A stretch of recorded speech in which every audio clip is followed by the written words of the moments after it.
See the game more clearly with high-definition spectacle lenses from Norville Opticians. Congratulations, you must be very pleased with that one. A challenging place to come, David. Absolutely, job done. We came here, or we started off the competition with firstly to qualify for the quarter-finals, secondly to get a home quarter-final. To have done it 6 out of 6 is a huge achievement to this group. We talked about the different stages of the season, and I think over the course of that the performances in Europe have been pretty consistent, and look, we're delighted to have come here and based there were some good parts of the game. I thought we defended particularly well. I'm delighted to get a comfortable win in the end. And they did their best to disrupt your play. They were very niggledy, they got stuck into you, and hard to impose a pattern on the game at times. There was definitely some frustration among the players in terms of how we tried to play. But look, coming to France is always difficult. Every team that comes here always finds it tough, and I think for us to look back in the 2 games, both this one tonight against Brive and Oyonnax, to have 2 bonus point wins away speaks volumes of the performance, and look, we're absolutely delighted. A very good second quarter as well. At different stages of the game, we got off to a good start.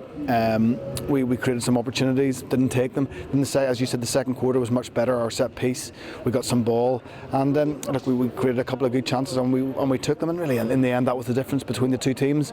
I thought the second half, Brive actually created some pretty good try-scoring opportunities and had us under pressure at different stages. But credit to our defence, players worked really hard. A couple of very important tackles, and didn't allow them really to get close enough to us to put us under real pressure at the end of the match. A fair number of yellow cards brandished by the referee. What was your reading of his understanding? What was going on out there? Look, the game, as you said yourself, was a little bit niggly. There were different things that were happening on the ball, off the ball. David's tackle we'll have to look at in the video, and then James Hook getting sin bin for picking the ball out of the ruck. So look, possibly with hindsight they might have been justified, but it was just a game where there was a little bit of indiscipline by both teams. A few issues around the set piece at different stages, which didn't really allow the game to get the flow that we were all looking for.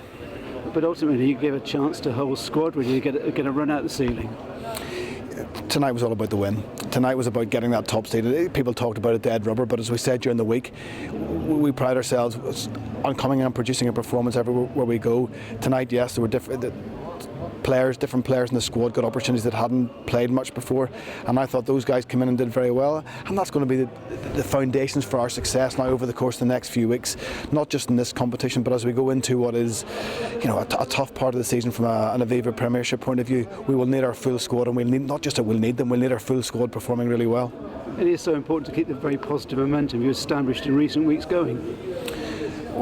Look, everybody knows we had a disappointing couple of games at Christmas, but I think out of the last 9 games, that's now 7 games that we've won, 4 games in the bounce. Like, sport's all about momentum, sport's all about winning.